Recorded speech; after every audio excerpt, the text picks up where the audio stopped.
Et salut les Yugistes et bienvenue dans cette nouvelle vidéo sur Edo Pro. Aujourd'hui on va s'attaquer au deck du bannissement ultime. Ça y est, ça fait déjà un peu plus d'un mois qu'il est sorti. Je pense, au moment où je tourne cette vidéo, qu'il a complètement révolutionné la méta. Je veux bien sûr parler du deck Kashtira, ce deck qui est complètement stupide en termes de gameplay et d'effet. En gros, c'est un deck qui va tout simplement bloquer complètement le board adverse. Si certains d'entre vous ont un petit souvenir rétro du deck Ojama, qui permettait quand on invoquait le roi Ojama ou le Ojama chevalier de bloquer des zones de l'adversaire, eh bien dites-vous que ce deck il fonctionne exactement pareil, mais en 10 fois pire. Alors moi, si vous me connaissez un petit peu, vous savez que je suis un grand fan de Majou, donc de bannissement. C'est pour ça que ce deck à la base m'intéresse, j'ai même essayé de faire un petit mix entre les deux, ça n'avait pas très bien marché. Mais en tout cas, ce que je peux vous dire, c'est que ce deck est extrêmement efficace. C'est très certainement le deck le plus puissant du moment. Donc, on va s'y attarder un petit peu et je vais vous présenter cette petite decklist que je vous réserve depuis un petit moment maintenant, que je suis allé chercher sur YouTube par des créateurs de contenu qui ont un peu exploré toutes les possibilités du deck. Pour commencer, il faut savoir que tous les Kashtira ont la même première ligne d'effet. Si on ne contrôle aucun monstre, on va pouvoir invoquer spécialement les Kashtira depuis notre main. Ensuite, ils vont tous avoir un effet différent, mais ce sera très souvent de la tuto. Nous avons donc Licorne Kashtira qui va nous permettre une fois par tour d'ajouter une magie Kashtira depuis notre deck à notre main. Fenrir qui lui va nous permettre d'ajouter un autre monstre Kashtira depuis notre deck à notre main. Rysart qui va pouvoir s'invoquer spécialement depuis la main si on contrôle un monstre Kashtira. Petite particularité de celui-ci, on va pouvoir pendant la main phase bannir une carte Kashtira depuis notre deck, excepté lui-même, et bannir les 3 cartes du dessus du deck de notre adversaire face verso, et si on le fait, le niveau de cette carte devient 7, parce que c'est un deck qui va d'ailleurs énormément tourner autour des Xyz, on va d'ailleurs très souvent être bloqué et être obligé d'invoquer seulement ce type de monstre. On va jouer après une Tiarmentation Kashtira, ce sera un peu le petit clin d'œil pour faire survivre indirectement le deck. Pendant la main phase, en effet rapide, on peut invoquer spécialement cette carte depuis la main, et si on le fait, on va pouvoir bannir une carte Kashtira ou Tiarmentation depuis notre main ou notre cimetière. Parce que c'est trop bon dans le deck, et j'ai jamais vu une rare aussi chère de toute ma vie, on va jouer la bête Psionique, c'est une carte qu'on va vouloir surtout invoquer normalement pour faire son effet.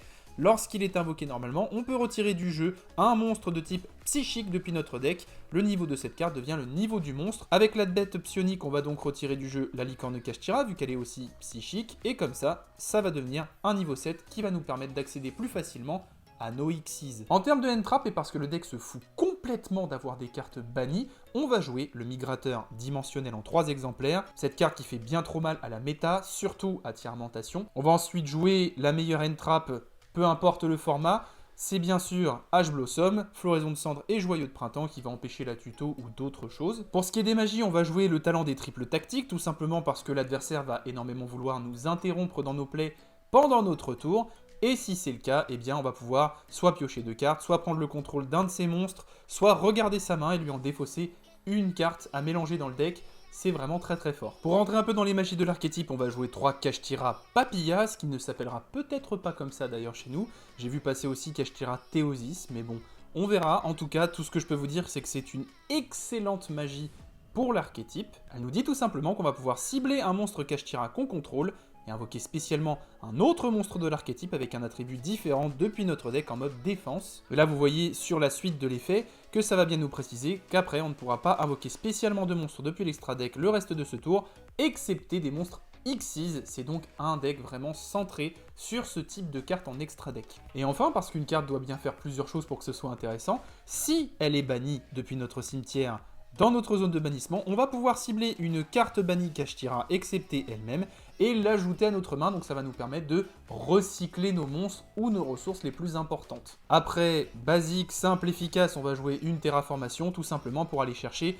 le terrain de l'archétype, la planète primitive, Pareisos. Quand cette carte est activée, déjà, on va pouvoir ajouter un monstre Kashtira depuis notre deck à notre main, c'est aussi simple que ça, donc de base c'est un tutor, ça fonctionne un tout petit peu comme le terrain Tiarmentation. Ensuite, les monstres qu'on contrôle vont gagner 100 points d'attaque et de défense pour chaque attribut différent parmi les monstres sur le terrain. Et en bonus de tout ça, eh bien, si un monstre Kashtira Shangri-La, donc c'est un de nos monstres Xyz bien particulier, a activé son effet, On peut cibler une carte sur le terrain et la détruire, c'est aussi gratos que ça. Après on va jouer en 3 exemplaires parce que c'est bien trop fort et qu'on aimerait l'avoir en main de départ le plus souvent possible. La naissance Kashtira, c'est tout simplement le Monster Reborn de l'archétype qui va nous permettre de pouvoir invoquer normalement des monstres de niveau 7 sans sacrifice. Et pendant la main phase, on va pouvoir invoquer spécialement un de nos monstres non Xyz Kashtira qui est banni ou dans notre cimetière. En bonus, si l'adversaire active une carte magie, on va pouvoir bannir 3 cartes depuis son cimetière, comme ça, gratos. Ça me fait penser que j'ai oublié les parties d'effet de Licorne et Fenrir, qui parlent aussi de bannissement ciblé. Justement, par exemple, lorsque Licorne va déclarer une attaque, ou si l'adversaire active un effet de monstre, on va pouvoir regarder son extra deck, et si on le fait, on va pouvoir bannir face verso un monstre. C'est beaucoup trop craqué. Fenrir, lui, c'est pareil, s'il attaque ou que l'adversaire active un effet de monstre, on va pouvoir cibler une carte face recto sur le terrain et la bannir. Pour terminer, on va jouer bien évidemment le bon pot de prospérité parce que c'est trop fort dans le deck, 3 infinis éphémères parce qu'il faut bien empêcher l'adversaire de jouer, et enfin, en un seul exemplaire, le Big Bang Kashtira, qui va être une carte qu'on va très souvent bannir pour pouvoir faire son effet depuis la zone de bannissement. Son effet de piège de base nous dit que si un monstre Xyz Kashtira est sur le terrain, on va faire en sorte que les 2 joueurs bannissent des monstres depuis leur terrain pour qu'ils n'en contrôlent seulement plus qu'un. Sinon, on va pouvoir cibler un monstre Xyz qu'on contrôle et ajouter un monstre Kashtira qui était attaché à lui, à notre main, et ensuite on va pouvoir l'invoquer spécialement depuis notre main. En gros, si notre monstre Xyz a 2 matériels, on va en prendre un, le rajouter à notre main pour ensuite le réinvoquer tout de suite derrière. On va maintenant passer à l'extra deck. Qui dit deck Xyz dit forcément en extra deck ce bon vieux Zeus, ce gros ton qui va nous permettre tout simplement de clean les boards. On va jouer ensuite la nouvelle Xyz du deck qui est sortie récemment dans Phantom Hypernova. Ça va être tout simplement Kashtira Arise Heart. Pour commencer, elle va nous dire que si jamais Kashtira Shangri-La a activé ses effets ce tour, on va pouvoir l'invoquer par Xyz en utilisant seulement un monstre Kashtira pour son invocation, au lieu des 3 monstres de niveau 7 qu'il requiert normalement. Après, il y a une ligne d'effet qui est toute discrète dans le gros texte de l'effet, mais c'est tout simplement un foutu macro Cosmos. Ça nous dit que toutes les cartes qui doivent être envoyées au cimetière sont bannies à la place. Ensuite, on va jouer évidemment Kashtira Shangri-La, la carte clé du deck. C'est aussi celle qui va faire un petit Ojama-like en termes d'effet. En gros, pendant chacune des stand-by phase, déjà on va pouvoir invoquer spécialement Monstre Kashtira depuis notre deck. Ça, c'est gratuit. Ensuite, à chaque fois qu'une ou plusieurs cartes détenues et possédées par l'adversaire sont bannies face verso, on va pouvoir choisir une zone monstre main ou une zone magie et piège inutilisée, et elle ne peut plus être utilisée tant que ce monstre est face recto sur le terrain. Après, on va jouer une carte qui est sortie dans Les Frères de Légende et qui avait beaucoup fait parler d'elle à l'époque, et on comprend mieux maintenant pourquoi elle est sortie beaucoup plus tôt. On savait pas trop dans quel deck ça allait aller. Et ben maintenant, on a la réponse. Le numéro 89, Diablosis, le pirate de l'esprit, est fait sur mesure pour aller dans ce deck. Tout simplement parce que déjà, c'est une Xyz 7, et ensuite, il va nous dire qu'une fois par tour, on va pouvoir détacher un matériel de cette carte, regarder l'extra deck de l'adversaire et en bannir un monstre face verso. En bonus, à la fin de la battle phase, si cette carte a détruit un monstre au combat, on va pouvoir cibler une carte dans le cimetière de l'adversaire et la bannir face verso. Et enfin, si une carte détenue et possédée par votre adversaire est bannie face verso tant que vous contrôlez cette carte, vous pouvez bannir face verso un nombre de cartes du dessus du deck de votre adversaire égal à son nombre de cartes déjà bannies face verso. Le mec a par exemple, je ne sais pas, 15 cartes de banni, eh bien il va en bannir 15 d'un coup. C'est un petit peu une carte pour faire gagner à la meule. Toujours dans une logique un petit peu de blocage du jeu de l'adversaire, on va jouer quand même un dragon de métal flamboyant aux yeux rouges, déjà parce que ses yeux rouges et que c'est trop cool, et ensuite parce que tant que cette carte a du matériel Xyz et elle demande de monstres de niveau 7, ça va nous permettre, à chaque fois que l'adversaire va faire un effet, d'infliger 500 points de dommage directement à ses points de vie. N'importe quel type d'effet, attention. En termes de contrôle toujours, parce que c'est vraiment le but du deck, on va jouer le numéro 11, Gros œil, Big Eye, je préfère en anglais, c'est un peu moins ridicule. Une fois par tour, on peut détacher un matériel de cette carte, cibler un monstre contrôlé par l'adversaire et en prendre le contrôle, c'est assez gratos. Vu qu'on peut faire des full board assez débiles, on va pouvoir jouer du coup le soldat du lustre noir, le soldat du chaos. S'il est invoqué par lien avec un monstre de minimum niveau 7, en plus il ne peut pas être ciblé avec des effets de cartes et il ne peut pas être détruit par des effets de cartes. Ça nous donne accès derrière à un assez gros access coder qu'on va pouvoir faire avec 5300 points d'attaque.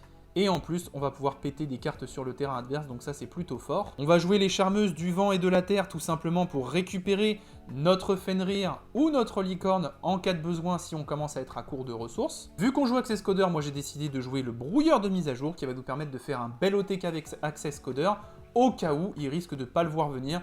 Du coup, je me suis permis de le placer là. Vu que généralement, quand on bloque le board adverse, il reste quand même les zones de magie et pièges. Si jamais on utilise par exemple les épées qui vont face down tous nos monstres, et bien dans ces cas-là, j'ai quand même placé au cas où un petit Phénix, le chevalier du cauchemar, tout simplement pour péter les MP. Et enfin, on va jouer du coup évidemment la lien 3, la licorne, le chevalier du cauchemar. Si jamais avec notre pot de la prospérité, on a banni notre autre lien 3, ça peut être notre clé pour avoir accès à un access coder assez fort. Sinon, dans tous les cas, ça remélange une carte dans le deck, donc c'est toujours très bon à prendre.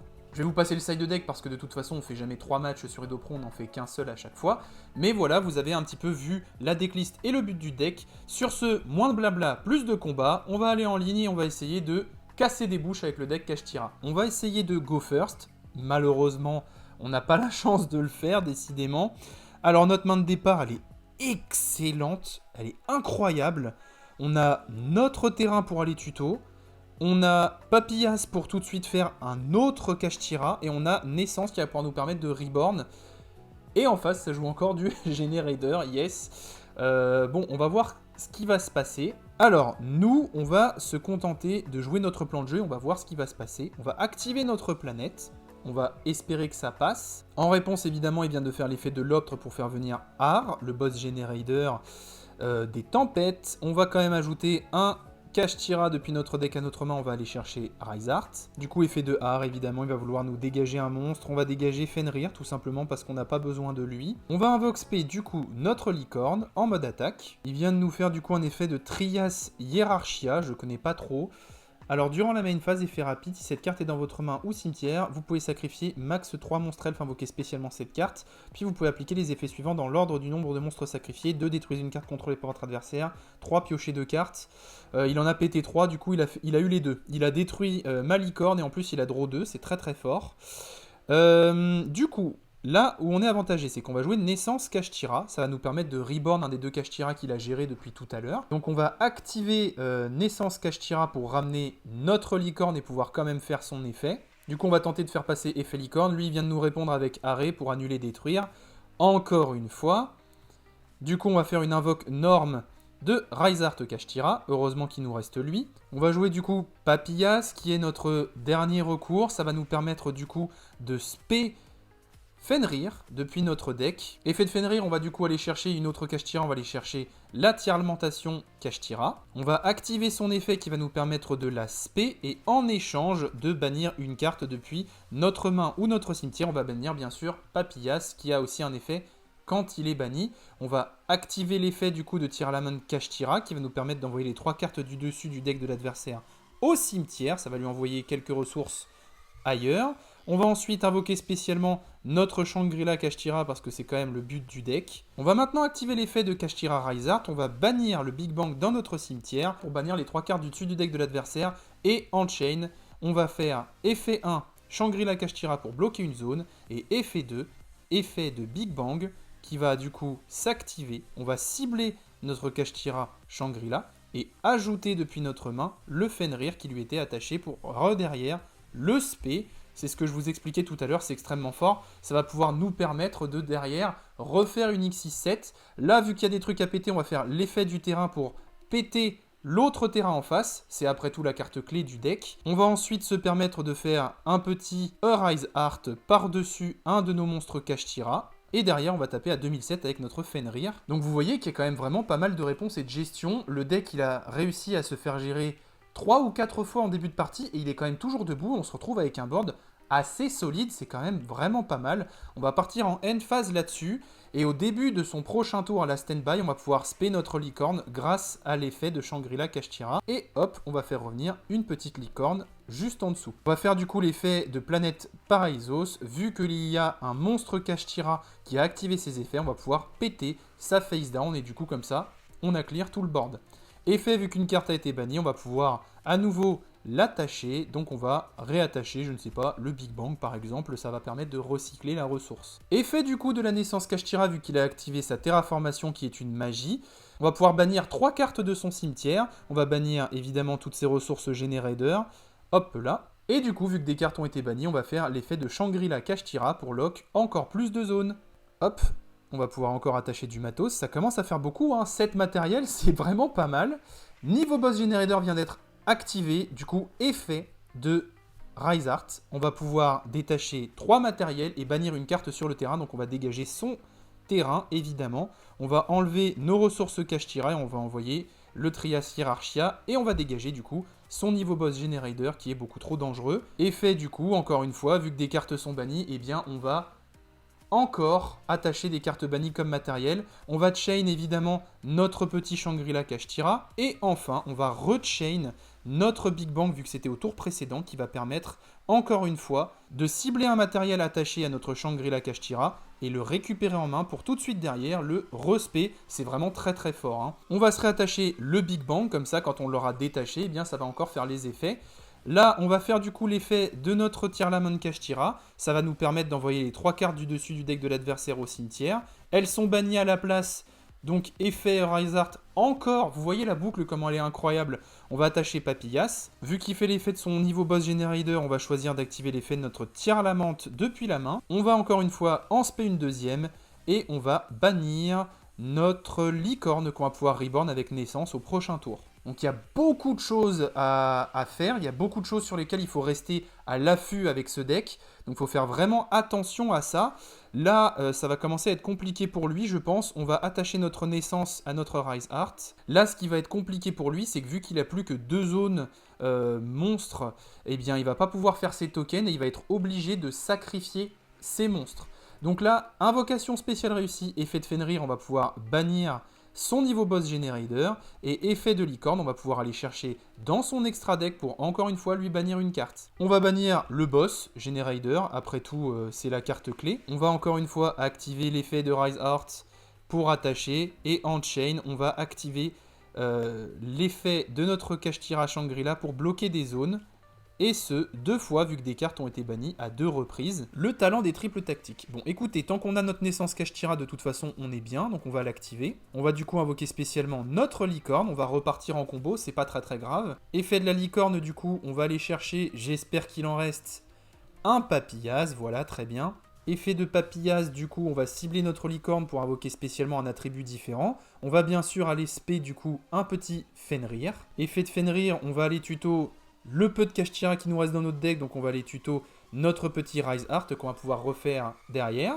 Avant ça, on va faire une petite invoque spé de notre cher Shangri-La. On va activer l'effet de Rise Art depuis notre main pour l'invoque spé vu qu'on a un monstre Kashtira. Tout de suite derrière, on va activer l'autre effet pour bannir une carte. On va bannir Papillas, et du coup son niveau va devenir 7. Ça va faire l'effet déclencheur du coup de Shangri-La pour bloquer une zone.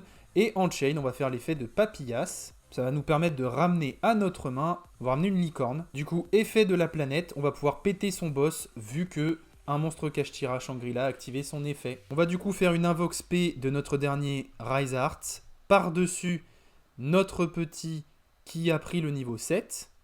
Il a 3200 points d'attaque, ça fait un bon gros ton. On va poser Infini Éphémère. On va activer du coup le talent des triples tactiques vu qu'il a osé activer un effet de monstre pendant notre tour. On va pouvoir piocher 2 cartes gratuitement. Effet du coup, vu que les cartes sont bannies, et bien évidemment il abandonne hein, parce que de toute façon je l'aurais eu à l'OTK. Sur ce, écoutez, malheureusement j'ai pas pu vous montrer une partie entière. J'espère que la vidéo vous aura quand même plu, qu'elle vous aura quand même appris un petit peu le fonctionnement du deck Kashtira et la combo principale en one card combo dès qu'on a licorne qui consiste à aller chercher Papillas, faire Fenrir, aller chercher Rise Art, etc., etc., etc. et dérouler votre plan de jeu. En tout cas, si la vidéo vous a plu, n'hésitez pas à lâcher un petit like en dessous. N'hésitez pas non plus à vous abonner à la chaîne, à activer la cloche des notifications, à me suivre sur tous mes réseaux sociaux, Facebook, Twitter ou Instagram. Et maintenant, avec cette nouvelle méta, dites-moi un peu dans les commentaires, eh bien, quel deck vous préférez dans la nouvelle méta Kashtira. Moi, je pense que du coup, c'est ce deck-là que je vais beaucoup apprécier parce que j'aime le bannissement. Après, mon cœur balance un peu avec Labyrinthe qui, selon moi, s'il n'est pas encore méta, risque de le devenir très bientôt. Ça, c'est juste une question de temps avant que les gens découvrent des decklists complètement craqués avec des pièges normaux qui sont abusés. Désolé si j'ai pas pu tout vous montrer, si j'ai pas joué le deck correctement ou si la decklist a des failles, encore une fois, je découvrais un peu en même temps que vous. En tout cas, je vous dis à bientôt dans une prochaine vidéo. C'était Slifer.